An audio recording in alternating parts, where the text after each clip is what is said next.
your terminology fog out, is that when your brain just, you can't think of anything and, Yes. and all of a sudden your opponent hits you because your Okay, good. brain is going That's off? That's important, a little different than what we're doing now, so don't let me forget, but I will come back to that then. So we had a difference in a stance. What were some of the other questions? Difference in shield type and how it looks like. We do a lot of center grip and up there, so she has heaters, so she's weird. It's not weird. You're weird too. Babe just mentioned. And so the small move, the step to the right wouldn't work, but a roach to the right would, because of it projecting out in the right. Okay. So, a couple things. So what it's feeling, what I'm hearing is the issues are specific. When you're shifting offline, you feel like against certain styles or weapons, you're not getting the advantage. So to me, that means something needs to change in the way you're doing it. So I hear what you're saying. What I'm getting from this when I watch you move is, you were talking about getting farther over. How big was it? No, the helping would be this. A longer step? The going in. Yeah. Gotcha. As opposed to Okay, just- so this has an advantage, but it's also closing. So when I move here, I'm also moved into range. If I don't have a plan yet, I'm in danger just by moving here. Okay, so the size shift is good. What's happening here is, what I'm seeing is, it's happening in the head. This is being thought, this movement is being thought of as an attack. And it's not. This is the beginning of a process. Okay, so all I'm looking for here is the simplest feeling.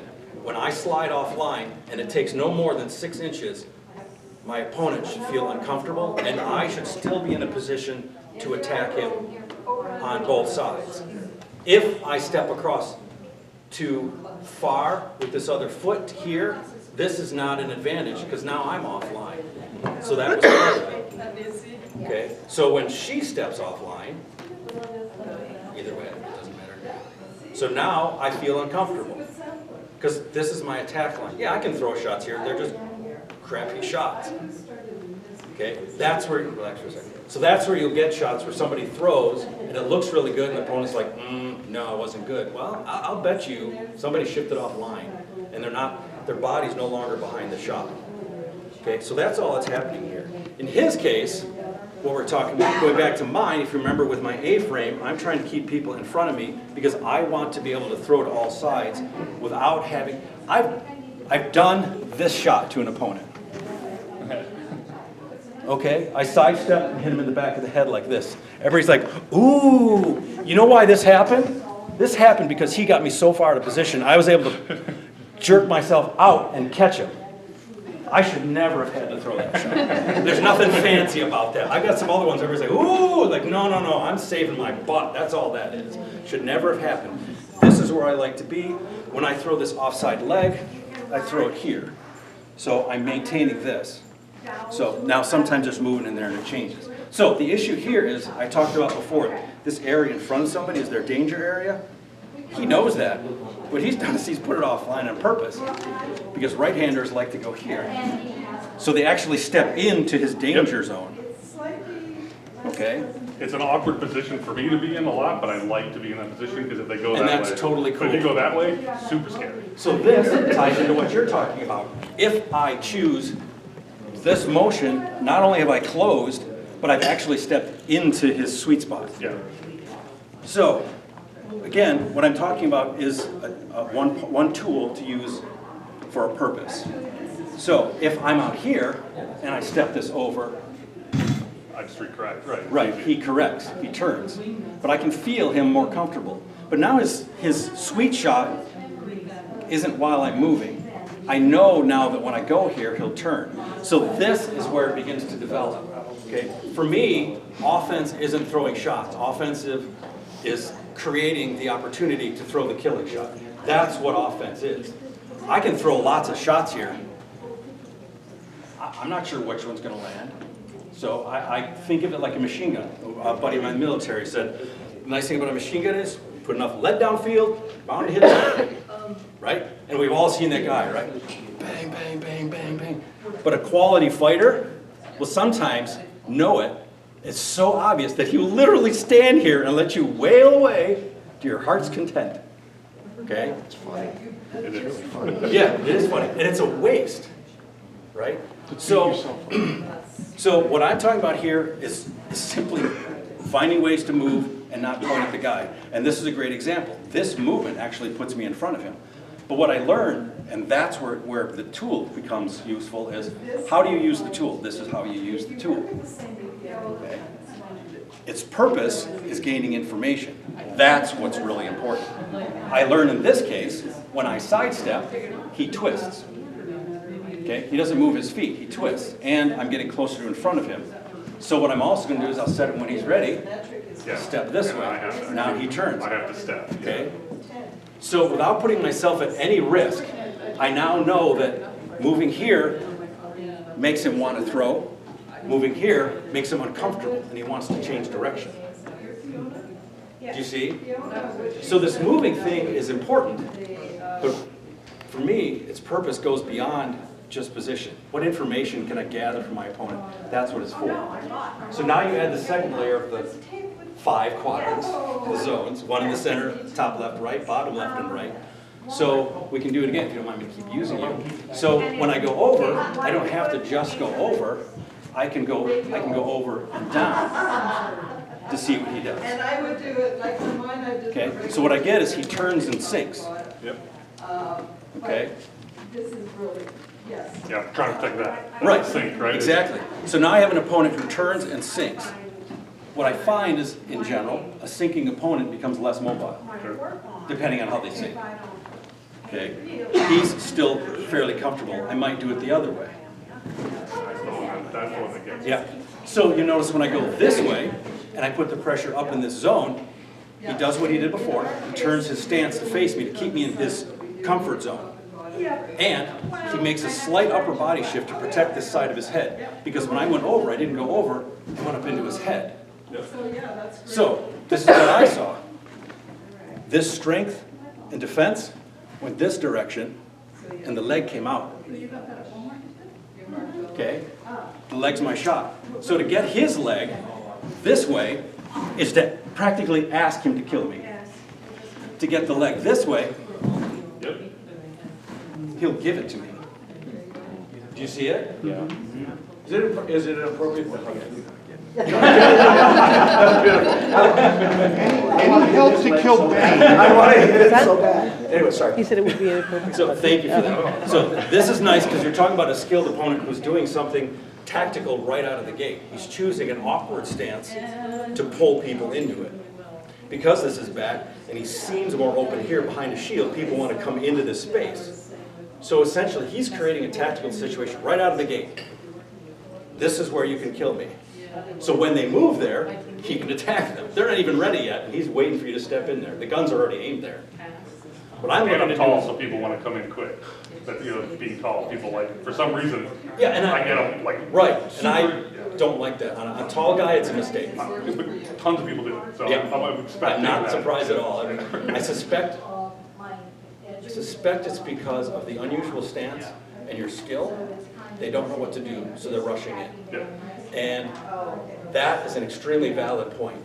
If you feel like you don't know what to do, all that means is you don't have the information yet. If you're like, oh, I don't know what to do, I better go get him. Really? That's your plan, Ray? Get him. So we all know how that's going to end. So I've had a couple of people, I had one friend who did that. He was a fellow knight, and we faced up in a tournament, and on guard, I keep my legs relaxed and my sword relaxed. I want to give as little information, which is the other side of this. I want to give you as little information as possible, preferably false information. So I stayed relaxed. When they called on guard, he leaned forward. He was left-handed too. So he leaned forward. And they said, on your guard, lay on. And he was in a running gait. There's only one thing he's going to do. So I waited. And they called lay on, and he came right at me, And as he did, I stepped over, down to this quadrant. He's moving forward. His shield dropped because I threatened this leg. I clocked him in the head at about this point. Here, bang. He had just enough time to stop right in my face. He goes, thanks for not taking my wallet. And it was cool, but it wasn't me. That was, I had a plan based on his stance, but he told me what he was going to do. I didn't do anything fancy. He gave me the information. Okay, and that's what I did in this case. Here you're dealing with a quality fighter, and I gave him information. I'm going to hit you in the head from over here. And he's like, I got a shutdown for that. I will turn into you and I will block it. Excellent, because that's not really what I wanted. So I like analogies. So this is one of my favorite analogies, is my card analogy. As we learn to fight, we get more cards in our hand to play. And what I find a lot of mid-level fighters, and even some low to high, mid to high, what they do is they get a fair number of cards. And they look at their cards and they go, this card gets me a lot of success, I will play this card. And that card is some shot, some combination, whatever it is. They play the card. The opponent plays a card to match it. If they get victory, cool. If they don't, it's okay, we got other cards, right? So they'll play another and they'll play another. Sometimes they'll get through their hand of cards. They're like, they pick it back up, and they're like, all right, well that didn't work the first, so let's try this one and see. And you didn't take it. Okay? Does that make sense? All right, this is what I do. We sit down with our cards. You can't leave in the middle of a turn. I open up my cards, and you open up your cards. And I take a card and I put it down. So now you put down one that for you matches that card. When I play this card, which one do you play? And you put that one down. What I do is I take that card back and I put it back in my hand. I wasn't going to play it. I just wanted to see what card you wanted to play. Okay, that's what I'm looking for. I'm looking for the card that I can play, that they like to play against it, that I have a match. This is the good part, because now I can come along Okay. and watch you. I'm going to pick on him again for this one because what he's doing as well. So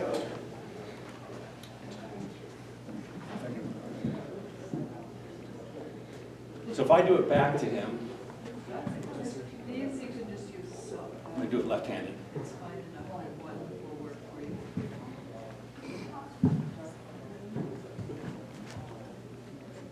Okay, and then so now do what I did, move your stance slightly to your, and then target my head. Get ready to throw a headshot. Yeah, see now if I stay, I'm really bad. So I feel like I want to shift here. For me, I want to shift here. So you can feel it when I turn. So let's do it again. Go ahead and move. This is where you get into the Sure. aesthetics. Do you see what opens up now? Yeah, maybe the inside leg, maybe depending on what your shield shape is. Yep. Yeah. Okay, it's gonna be awkward from the stance. So do it again. Yeah, I got nothing. No. You're not reaching for anything. Yep.